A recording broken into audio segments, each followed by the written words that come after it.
साथीहरू तपाईहरुले पनि इन्डोर प्लान्टलाई चाहिँ नि यस्तो पानी पर्दाखेरि निकाल्नुस् कि यति दामी हुन्छ। स्पेशली यो स्नेक प्लान्ट चाहिँ एकदमै दामी हुन्छ। पानी झरीमा भिज्छ नि हरियो भएर आउँछ। हेर्नुस् त मेरो इन्डोर प्लान्टहरु आज कति दिनमा हाम्रो सिलगढीमा चाहिँ पानी पर्यो कि त्यही भएर मज्जाले आयो कि सबै भिज्यो।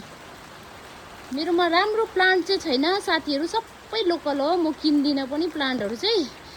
अब साह्रै मन पर्यो भने चाहिँ किन्छु, नभए चाहिँ सबै मेरोमा लोकलै छ। तर मैले अब के मजाले स्याहारेको छु साथीहरू। पानीमा यसरी निकाल्दिनुस् कि यति दामी हुन्छ कि हरियो हुन्छ सबै।